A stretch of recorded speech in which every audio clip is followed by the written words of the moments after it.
Over the last few years, I have been doing my best to try and learn the craft of filmmaking.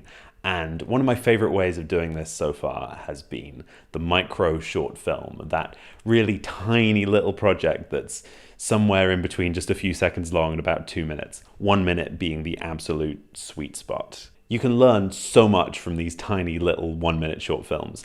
And actually, most of the awards that I've won are for these kind of tiny projects. I've made micro short films, some of which have been really successful and some of which have been pretty dismal failures, and some that are, in the in-between space. So I figured today would be a good time for me to go through, look at some of these short films and sort of walk through what my process was for making them. So the first piece of advice I can really give to you is make sure that you're doing things at an appropriate scale. It's very easy when making any film to set your ambitions very high, to think, I want to do so many different things with this.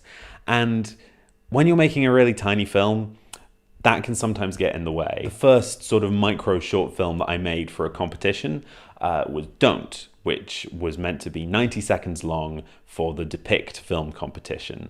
And the idea that we came up with for that film, me and the rest of the team, involved time travel. It involved police breaking into the house. It was a bit much. I think scaling down is a really good idea. Do that as early as you can so you don't trip up on it later in the process. The short film that I made for Milo is a really good example of this. Very little actually happens in that film. You start by seeing someone writing a card, and then someone knocks on the door, the person goes over and answers it. But because of the structure, it's still really engaging and it still tells a complete story, which I think brings me on to my next point, which is make sure you've got a solid beginning, middle, end, and you really know what you're trying to do with the film. Pacing is absolutely key. You really need to measure out the information that you're giving out and make sure you're doing it at a sort of steady, regular pace and that it's very controlled. My short films, The Docs and For Milo, I think do this successfully. These films, I started with a series of close-ups that build a kind of picture of what's going on without giving you the whole story. And then every subsequent shot tells you a little something more, whether that's through the dialogue and cutting to flashbacks in the docs, or whether it's seeing that the card that's being written is a get well soon card and hearing the knock off screen, seeing them pick up the flowers. It's all measured out and you can slowly get a picture of what's going on. With longer short films, it's easier to let the scene unfold a little more naturally. But with a micro short, you really need to think of every shot as being a domino that falls into the next one. Something related to that that's worth considering very early on is average shot length. Now, different films have different shot lengths. Like if you think about a Paul Greengrass film or a Michael Bay, those have very short average shot lengths of just, a couple of seconds. Whereas someone like Paul Thomas Anderson, who holds for a really long time on his shots, he might have an average shot length of 20 seconds, 30 seconds. But if you sort of split the difference and say average shot length of, 5 or 6 seconds, that means you've only got 10 cut points across an entire short film. And each one of those cuts needs to tell you a little something new. So that's something that I always have in the back of my brain when writing a micro short film. How much information do you need in a new shot? How much information does a cut need to give you? I think I was most deliberate about this in the docs, and you can really see that. Every shot in the flashback sequence, for example, tells a different part of the story. You get the fact that he was at the docks and the fact that he saw her at the docks. You get the fact that she recognized that she'd been seen, and you also get the blood dripping off the knife. Every one of those things tells you something new.